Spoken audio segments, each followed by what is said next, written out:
But it was a really hard race, and I did my maximum. I think the best guy won today. He was so strong. I mean, we were going full gas behind, and he was still putting time into us. And then, I mean, the race kind of started not in a perfect way. We were already on the back foot with all the favorites.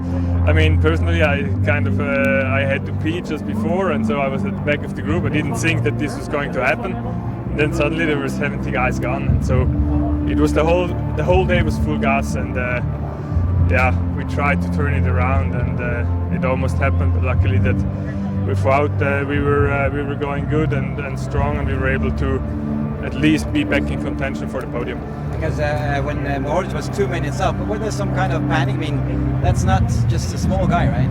Yeah, but it's such a long way to go, and I mean, even for everybody, it was such a hard race. I could see it when I looked around in the group. Already after Arenberg, there were not so many guys left.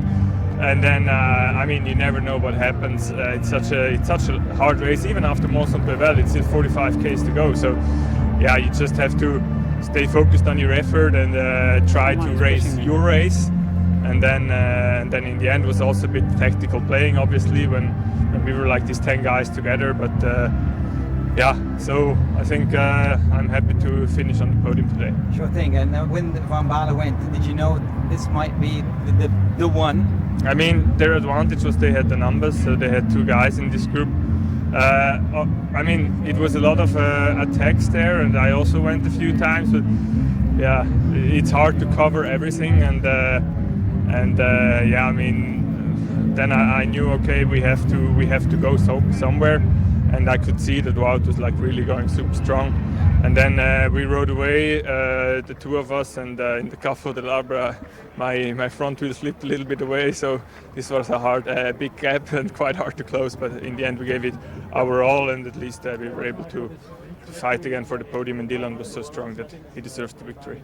You were at the podium because at the last lap here, the last 300 meters, you decided just to jump, right? I mean, you couldn't rely on the sprint, but tried to attack here. Yeah, I mean, it's a track in my house I did a lot of track, so this was a bit of my advantage. I mean, you can use the banking of the track, and after such a hard race, it's also a mental game. So I gave it my all, and yeah, I'm happy that it worked out, because obviously there's not much to do against Wout van Aert in a sprint. Time for some rest now. Yes, it's time for a break. It has been an intense part of the season, and it's also mentally very demanding, but it's a nice way to finish it off, and big thanks to my team today. They made it happen to turn it around, and big shout out to them. Yeah, on the back foot.